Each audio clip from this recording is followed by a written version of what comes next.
Hello বন্ধুরা, আমি Shubham and welcome to my channel. তো আবার চলে এসেছি নতুন একটা ভিডিও নিয়ে।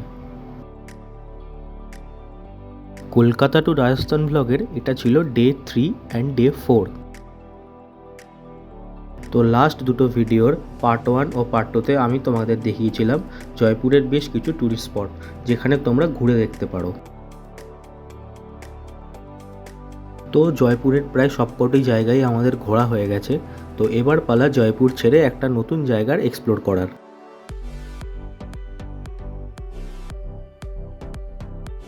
বেসিক্যালি ডে 3তে কিছুই করার ছিল না। ডে 3টা বেশিরভাগ সময়টাই কেটেছিল আমাদের ট্রেনে। প্রায় 12 ঘন্টা ট্রেন জার্নি ছিল আমাদের। তো এবার আমরা যাব হচ্ছে জয়সলমীর। তো জয়পুরকে কিছুদিনের জন্য বিদায় জানিয়ে এবার আমরা রওনা দেব জয়সলমীরের উদ্দেশ্যে।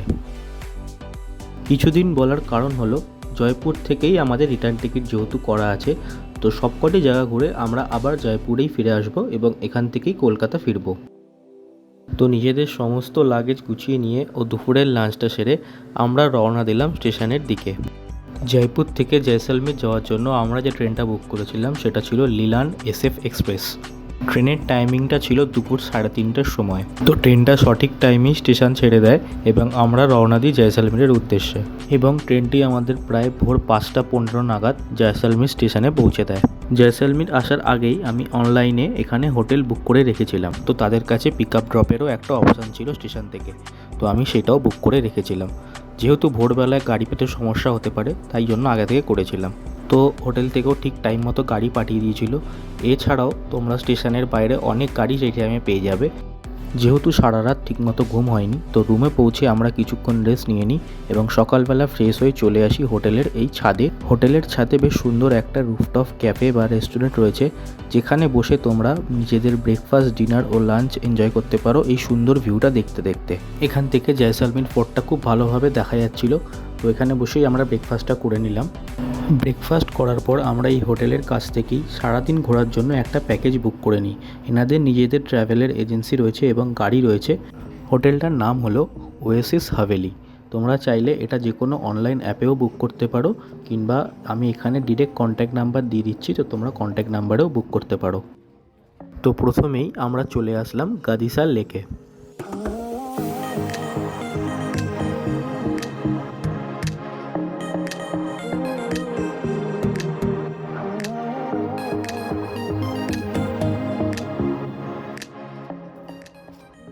প্রায় অনেকটা জায়গা জুড়ে এই লেকটা রয়েছে।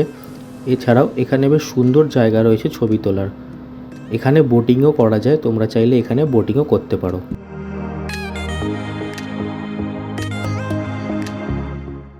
গাদিসার লেক দেখার পর আমরা চলে আসলাম পাটওয়ান কি হাভেলিতে।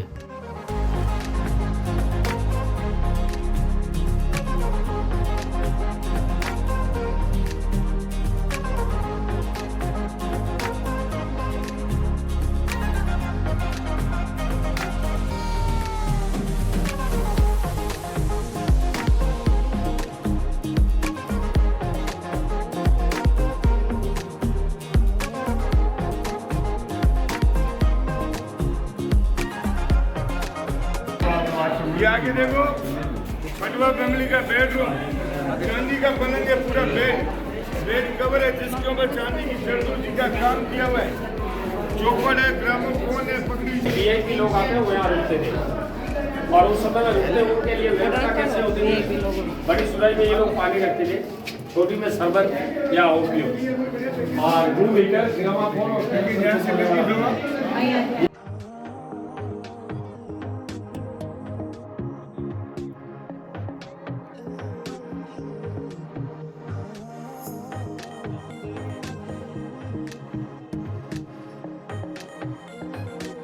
এর পরের লোকেশন ছিল হচ্ছে মন্দির প্যালেস।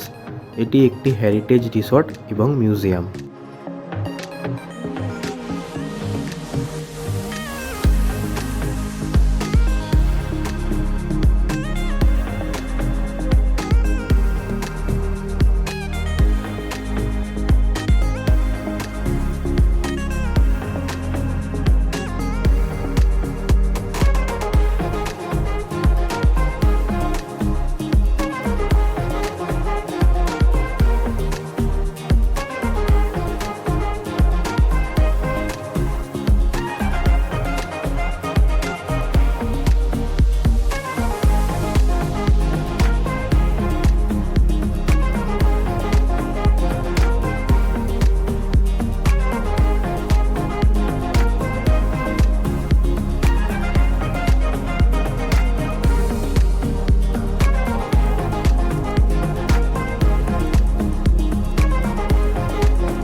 মন্দির প্যালেস থেকে বেরিয়ে আমরা আমাদের লাঞ্চটা করে নিয়েছিলাম এবং রওনা দিয়েছিলাম একটা নতুন জায়গার উদ্দেশ্যে। আর কিছুক্ষণের মধ্যেই পৌঁছে গেলাম আমরসাগর জায়েন্ট টেম্পলে।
জৈন টেম্পল থেকে বেরিয়ে আমরা চলে আসলাম কুলধারা ভিলেজে। এই জায়গাটি হন্টেড ভিলেজ নামেও বিখ্যাত। এক সময় এই জায়গাটি অনেক বড় এলাকা নিয়ে বিস্তৃত ছিল, কিন্তু কোনো এক কারণবশত গ্রামের সকল বাসিন্দারা এক রাতের মধ্যে নিখোঁজ হয়ে যায়, যার সঠিক কারণ এখনও অবধি জানা যায়নি। তাই জন্য এই জায়গাটি হন্টেড ভিলেজ নামে বিখ্যাত।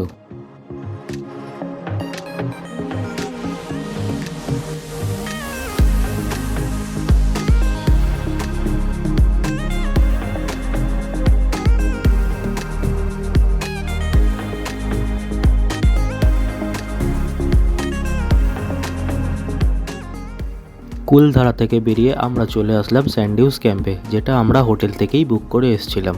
এই প্যাকেজের মধ্যেই ইনক্লুডেড ছিল হচ্ছে জিপ সাফারি। তাই ক্যাম্পে চেক ইন করে সেই জিপে করেই বেরিয়ে পড়লাম মরুভূমি দেখার উদ্দেশ্যে।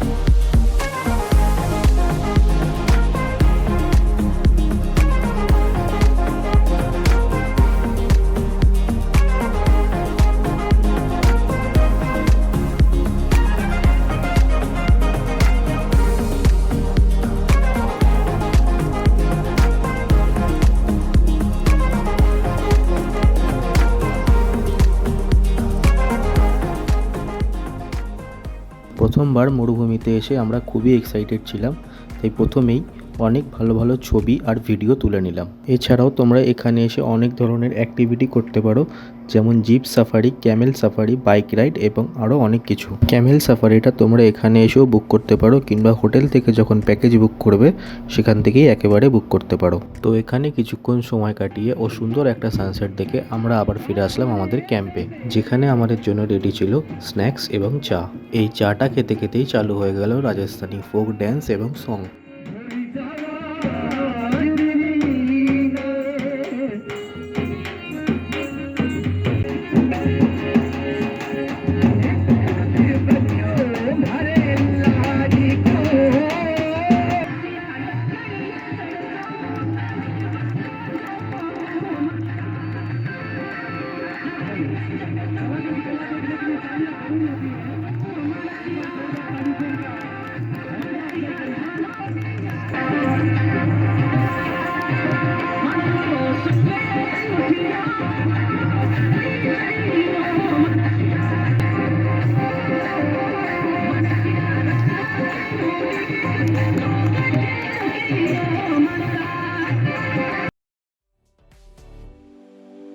তো সন্ধেবেলার প্রোগ্রাম শেষ হওয়ার পর আমরা রাতের ডিনারটা করে রওনা দিলাম আবার হোটেলের উদ্দেশ্যে। তোমরা চাইলে রাতে ক্যাম্পেও থাকতে পারো, কিন্তু তার জন্য আলাদা চার্জ আছে। তাই যখন প্যাকেজ বুক করবে তখনই সেইভাবে কথা বলে নেবে। কিন্তু সন্ধেবেলা স্ন্যাক্স, ফোক ডান্স প্রোগ্রাম ও রাতের ডিনার সব কিছুই রয়েছে প্যাকেজের মধ্যে, তো এর জন্য আলাদা কোনো চার্জ দিতে হবে না। তো ডে 4 ভিডিওটা আমি এখানেই কমপ্লিট করলাম। আবার ফিরে আসবো নতুন একটা ভিডিও নিয়ে। ভিডিওটা ভালো লাগলে লাইক অ্যান্ড সাবস্ক্রাইব করে সাপোর্ট করো। আর যদি কোনো সাজেশান থাকে সেটা কমেন্ট বক্সে অবশ্যই জানিও। আর যদি পুরো ট্রিপের ব্যাপারে ডিটেলসে কিছু জানতে হয় তো আমাকে ফেসবুক আর ইনস্টাগ্রামে ডিরেক্ট মেসেজ করতে পারো। আমি আমার আইডিটা শেয়ার করলাম। তো চলো, দেখা হচ্ছে আবার নেক্সট ভিডিওতে। টাটা।